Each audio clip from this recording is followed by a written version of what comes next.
እስከ ዛሬ ድረስ እኔ ጋር የምትመላለሽው ለምንድን ነበር? ስትረጋጋ መልሰህ ደውልልኝ እሺ? አልደውልም ሂጂ። ስሚ የሚቆጨኝ እስከ ዛሬ ድረስ ካንቺ ጋር ያጠፋሁት 5421 ብር ነው።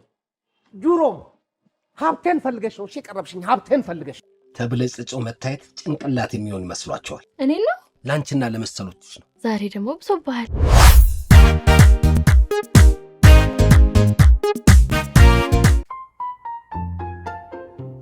ምግቡ እንደተስማማሽ መቼም ባለሙሉ ተስፋ። በጣም ነው ደስ ያለኝ አሌክሲ። እንግዲህ ዛሬ የፈለኩሽ በጣም ከባድ ለሚባል ቁም ነገር። ከቁም ነገር ውጭ አውርተኝ ታውቃለህ እንዴ?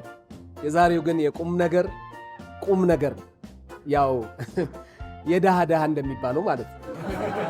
እሺ ምን ነው ንገረኝ። እንግዲህ የሰው ልጅ ይተዋወቃል፣ ይቀራረባል፣ ከዛም ይግባባል፣ ከዛም ይዋደዳል። እኔና አንቺ ደግሞ ይሄን ሁሉ የትውውቅ እርከን አልፈን ወደ ፍቅር ገብተናል። እሺ ስለዚህ ሁለታችንም ለብቻችን በተለያየ አጽናፍ ሆነን ከምንማስን መንገዳችን አንድ አድርገን ለምን አብረን ለኑሯችን አንተጋም? አልገባኝም። መፈክር ነው እንዴ? መፈክር አስመሰልኩት አይደል? ጎጆ ቀልሰን ለምን አብረን አንኖርም ለማለት ነው። የምርህን ነው? አዎ። በእንደዚህ አይነት ነገር ይቀልዳል እንዴ? አስቤበት አቅጄበት ነው ይሄንን የምልሽ። አንቺስ ምን ይመስልሻል? ይቅርታ አሌክስ፣ እኔ አሁን ስለ ትዳር ማስብበት ጊዜ ላይ አይደለም። ለምን? እስከ ዛሬ ድረስ አንድ ላይ አብረን ቆየን። አሁን ደግሞ ስለ ጋብቻ የምናስብበት ጊዜ እኮ ነው። እንደው አንቺ ምን ይመስልሻል? ይቅርታ፣ እኔ አንተን ለማግባት አስቤ አላውቅም። ምን? አንተን ለማግባት አስቤ አላውቅም? እና እስከ ዛሬ ድረስ እኔ ጋር የምትመላለሽው ለምንድን ነበር? እንዲሁ ለንቶ ፈንቶ በጊዜና በስሜቴ ስትቀልጂ ነበር ማለት ነው። ይኸውልህ አሌክስ ተረጋጋ። ስትረጋጋ መልሰህ ደውልልኝ እሺ? አልደውልም ሂጂ። አልደውልም። ስሚ የሚቆጨኝ እስከ ዛሬ ድረስ ካንቺ ጋር ያጠፋሁት 5421 ብር ነው። ራስ ወዳድና ጥቅም ፈላጊ መሆንሽን አውቃለሁ። ጁሮም ሀብቴን ፈልገሽ ነው እሺ የቀረብሽኝ፣ ሀብቴን ፈልገሽ። የትኛው ሀብትክ ነው? ደሃ። ኢሞሽናል ዳሜጅ። ለመሆኑ ራስን በመስታወት አይተዋል? አዎ በደንብ አድርጌ ልቅም ያልኩ ቆንጆ ነኝ። ምን ይወጣልኛል? የማይወጣልን መቁጠር ነው የሚከብደው። እሺ ድብም ጅብም አንድ ላይ ነው የምትመስለው። ልቅም ያልክ ሳይሆን ልቃሚ ነገር ነው።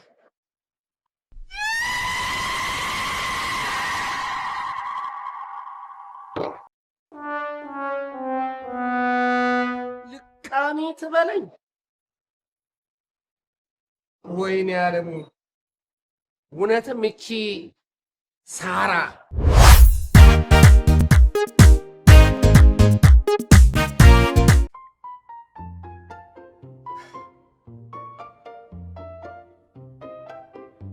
ተብለጽጮ መታየት ጭንቅላት የሚሆን መስሏቸዋል።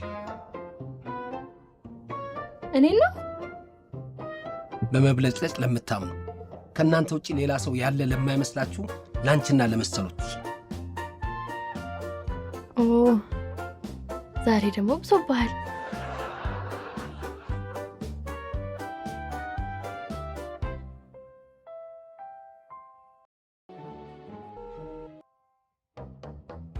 ሰላም ውድ አድማጮቻችን እንደምን ከርማችኋል? ዛሬም እንደተለመደው እናንተን ለማስደሰት ስቱዲዮ ተገኝተናል። አሌክስዬ እንዴት ነው? ደህና። ቀን እንዴት አለፈ? የሚያልፍ የለም፣ ቀኑም አልፏል። ነገር ግን አሁን እዚህ ደርሰናል። አድማጮቻችን የእናንተስ ቀን እንዴት አለፈ? አሪፍ ጊዜ እንዳሳለፋችሁ ተስፋ እናደርጋለን። አሌክስዬ የዛሬው ርዕስ ምንድን ነው? በደንብ ሐሳብ የሚሸራሸርበት አከራካሪ ርዕስን የመረጥነው እሱም ውበት ውጫዊ ነው ወይስ ውስጣዊ የሚል ነው። አሌክስዬ ርዕሱን ነግሮናል። ሁሉም የስልክ መስመሮቻችን ክፍት ናቸው። ደውሉልን። ከዛ በፊት ግን የስፖንሰሮቻችንን መልእክት ሰምተን እንመጣለን።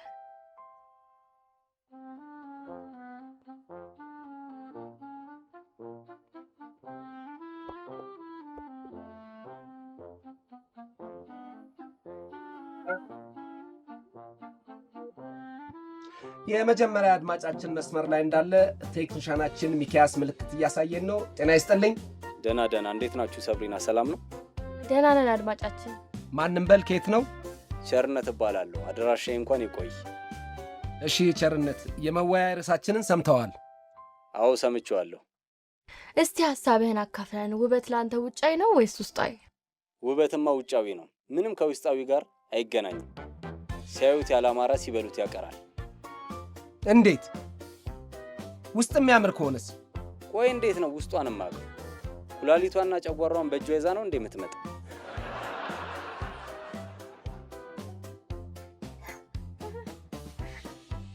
ስለዚህ ካላማረች አትቀርባትም? አይን አይቶ ልብ ይፈርዳል። ፊቷ ካልሳበኝ እንዴት እቀርባታለሁ? ቆይ መልኳ አምሮ ያላት ጸባይ ጥሩ ባይሆንስ? ይሄ ምን ችግር አለው? ዋናው መልኳ ነው። ጸባይዋ በዱላ ይስተካከላል። በጣም ተሳስተሃል። ሴት ልጅ መምታት ስልጣኔ አይደለም። አልሰማ ካለሽ ምን አማራጭ አለኝ? የደልቃት። ውበት ውጫዊ ሊሆን ይችላል። ዱላ ያልከው ግን ልክ አይደለም። መነጋገር እያለ ከዚህ ሁሉ ግን መልክ ሳይሆን ጸባይና ባህሪን ቀድሞ አይቶ መግባት አይሻልም? እሺ ቸርነት፣ እናመሰግናለን።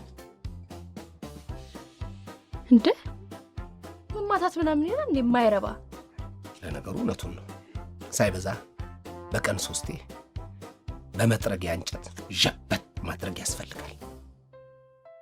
ለነገሩ አንተ አታደርገውም አይባልም። ተመልሰን መተናል። አድማጮቻችን በርካታ የስልክ ጥሪዎች እየገቡብን ነው። አሁንም አንድ አድማጭ መስመር ላይ ያሉ። ሃሎ ማንም በል።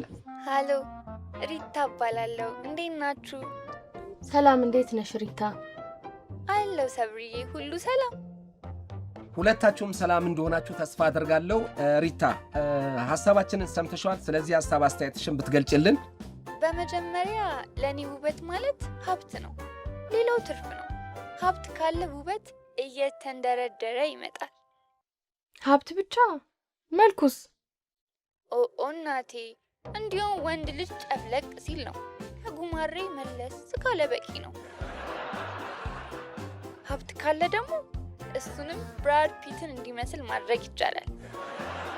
ይሄ ከርዕሳችን ውጪ ነው። ርዕሳችን ውበት ውስጣዊ ነው ወይስ ውጫዊ የሚል ነው። ነገርኩህ እኮ ውበት ውጫዊ ውስጣዊ የሚባል የለም። ስትበላ ወዝህ ይመጣል፣ ካልበላ ግን ብታምርም ያው አመዳም ነህ። ውበት በአፍ ይገባል ወዳጄ። ደግሞ እኔ የራበኝ እሱ ሞዴል ቢመስል መልኩን እበለዋለሁ። ይሄ ለየት ያለ ሀሳብ ነው። ምን ለየት ያለ ነው?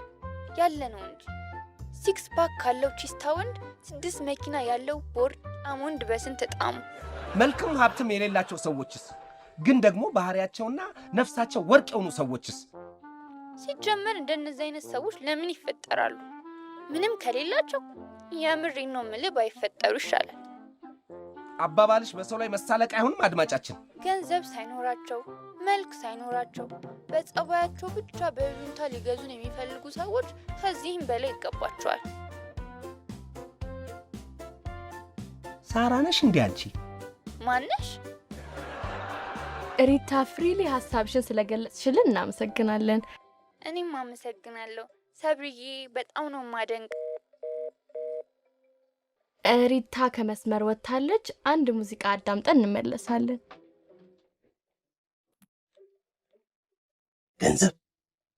ገንዘብ አምላኪ ትውልድ ብቻ ነው ያለው። አንተ ገንዘብ አትወድም እንዴ? ገንዘብን ችላ ማለት ነው ያለብሽ። ገንዘብን እኔ ያዘዋለሁ እንጂ እሱ አያዘኝ። ተመልሰናል። አንድ አድማጭ መስመር ላይ አለ። ሄሎ እንዴት ናችሁ? አለን። ማን ልበል? ሳሚ ይባላለሁ። ውበት ውጫዊ ነው ውስጣዊ ነው ብላችሁ ነበር። አዎ፣ የዛሬው ሐሳብ እሱ ነው። ምን ልታካፍለን ወደድ? ወንድሜ፣ ውበት ውስጣዊና ውስጣዊ ብቻ ነው። ውጫዊ ውበት የሚታጠብ ነው። የሚታጠብ ስትል ልታብራራልን ትችላለህ? በደንብ ነው የማብራራው። እኔ የምሰራው የሴቶች ፀጉር ቤት ነው። እዛ ደግሞ ስንሰራ ስንት ጉድ መሰለ የምናየው። ግንድ መስላ ገብታ እንድ መስላ ትወጣለች። ውሃ ሲነካት ግን እሷን ነው ማየት። ሜካፕ ስለሚጠቀሙ ነው እንደዚህ ያልከው? ምን መጠቀም ብቻ፣ እኔ እኮ ነኝ የምሰራቸው። ከሰርጀሪ ትንሽ ነው መለስ የሚለው። በአርቴፊሻል ውህድ እየተቀባቡ ነው እኛ ላይ ቅብረር የሚሉት። ታዲያ ተቀባብተው አይደል እንደሚወጡት? እኔ ጸጉር ቤት ስራ ከመጀመሬ በፊት ይህንን አላስተውልም ነበር። አሁን ሳውቅ አይደል እንደ አይኔ የተገለጠው። ውስጣዊ ውበት እኮ አለቅልቅ አትደፋው፣ አትታጠበው፣ ሁሌም ካንተ ጋር ነው የሚኖረው። ሜካፕ እኮ ያለህን ውበት ያጎላል እንጂ የሌለህን ውበት አይሰጥህም። ባለሙያውን እየሰማ ነው እኮ ነው። ጸጉር ቤት ውስጥ ምን ጉድ እንደሚሰራ። ጸጉር ቤት የተከፈተው ለመዋብ ነው። እሱንም አወቅን እኮ። ቀጥል አድማጫችን፣ ቀጥል ሳሚ። እና እንደነገርኳችሁ የሚሻለን ውስጣዊ ውበትን ብቻ ተማምነንና አይተን መግባትና ማግባት ይሻላል ነው። በጣም ጥሩና ብዙ ሰው የማያውቀውን ሚስጥር ነው ያካፈልክን ሳሚያችን። ሁሌ ሲያብሰለስለኝ የነበረ ጉዳይ ነው። የውስጤን እፎይ እንድል ስላደረጋችሁኝ አመሰግናለሁ። እኛም ስለሰጠን አስተያየት ከልብ እናመሰግናለን ሳሚያችን። መስመር ላይ አድማጭ ገብቷል። እንዴት አረፈትክ አድማጫችን? ደህና። እንዴት ናቸው የህይወት መንገድ አዘጋጆች? አለን። አድማጫችን ማንን በልኬት ነው? ሞገስ እባላለሁ። ሳሊ ነኝ። ሳሊ ሞገስ፣ ሐሳብን ልታካፍለን ስለደወልክልን ከልብ እናመሰግናለን። እኔም አመሰግናለሁ። መወያያ ርዕሱ ትንሽ ስለ ሳቤ ነው ሐሳቤን ለማካፈል የደወልኩት። ሐሳብ ስናነሳ ሁሉንም የህብረተሰብ ክፍል የሚያሳተፍ ስለሆነ አሁን ደግሞ ሰዓት ስለሌለን እሺ ቀጥል አድማጫችን። እሺ፣ ውበት ሲገለጽ ራሱ ጥልቅ ነው። አንዳንድ ውበት ገና ስታዩት ትደነግጣለህ። አንዳንዱ ደግሞ ወደ ውስጥ ከገባ በኋላ ጠልቀ ትቀራለህ። ይሄ የሚያሳየን የውበትን ጥልቅነት ነው። ውበት በቀለም ይገለጻል። ቀይ፣ ጥቁር፣ ጠይም እየተባለ በተለያየ መንገድ ይገለጻል። ውበት ቀለም ነው ማለት ነው? ውበት ከቀለም ጋር የተያያዘ ነው። ነገር ግን አንድ ቀለም ብቻውን እንደማያምር ሁሉ ውበትም ብቻውን በአንድ ቁንጽል ነገር ተወስኖ ስሜት አይሰጥም። አንዱ ቢጎልስ? የዚህን ጊዜ ነው ወደ ተመልካቹ የምንመጣው። በአባባል ውበት እንደ ተመልካቹ ነው እንላለን። ይሄ ማለት ለአንዱ ጥሩ እይታ ያለው፣ ለአንዱ ደግሞ ላይስብ ይችላል። ፍላጎታችን እንደየባህሪያችን ይለያያል። ልብስ ስንመርጥ ራሱ እኮ አመራረጣችን ለየቀን። ዋናው ነገር ግን ዓለም ላይ ያለው ሁሉ ነገር ውብ ነው የሚለው። ያ ውበት ግን ወደ ማን ያንጸባርቃል ወይም ደግሞ ማን ላይ ንዝረት ይፈጥራል የሚለው ጥያቄ ነው። ንዝረቱ እንዴት ነው የሚፈጠረው? የሚታየው ነገር ላይ ያለው ነጸብራቅ ተመልካቹ ላይ ንዝረት ይፈጥራል። የውበት አለካካችንና ፍላጎታችን ባህሪያችንን ይገልጻል። ባህሪያችን ደግሞ እንደየመልካችን የተለያየ ነው። የሐሳቡን ትልቅነት በአንተ አገላለጥ ውስጥ አየሁት። ይህ ሐሳብ ሁሌም ቢሆን አጨጋጫጊና አከራካሪ ነው። አንዱ ያሸንፋል ብሎ ተሸናፊም አሸናፊም ሊኖር አይችልም። ምክንያቱም ውበት ውጫዊንም ውስጣዊንም ውበት ጨምሮ ሌሎችንም ሐሳብ ይዞ በአንድ ቋት ውስጥ የተጠረነፈ ጥቅል ነው። ስለዚህ ውበት ከመሃል መዘን የምናወጣው ነጠላ ሐሳብ አይደለም ማለት ነው። አዎ፣ ሁሉም ሲሟላ ውበት ሳይታይ ሳይታወቅ መጥቶ ግጥም ይላል። አንዳንዴ እኮ እንዴት እንደሆነ ሳናውቅ ውብ ህይወት ውስጥ እንገባለን። ውበት ሳናውቀው የምንሰምጥበት ዓለም ነው። ሳሊ እንደመሆኔ መጠን ውበት በቀላሉ የማናየው በቀላሉ የማይገለጽ የቀለማት ውህድ ነው እላለሁ። በጣም የሚገርምና የሚደንቅ ገለጻ ነው። ሳሊ ሞገስ፣ ስለሰጠን አስተያየት ከልብ እናመሰግናለን። እኔም አመሰግናለሁ። ውድ የፕሮግራማችን ተከታታዮች፣ ፕሮግራማችን በዚህ ተጠናቋል። ውብ ቀን ውላችሁ፣ ውብ ምሽት አሳልፋችሁ፣ ውብ ሌሊት ይሁንላችሁ እያለን የጣቢያውን ውብ ፕሮግራሞች ከውብ ፈገግታ ጋር እንጋብዛችኋለን። በውብ እደሩ። ሰላም ሁኑ። ውበት በጣም ደስ የሚል ነገር ነው። እኔ የምልሽ ሰብሪና፣ እኔን ስታይ ንዝረት ተሰምቶሽ ያውቃል?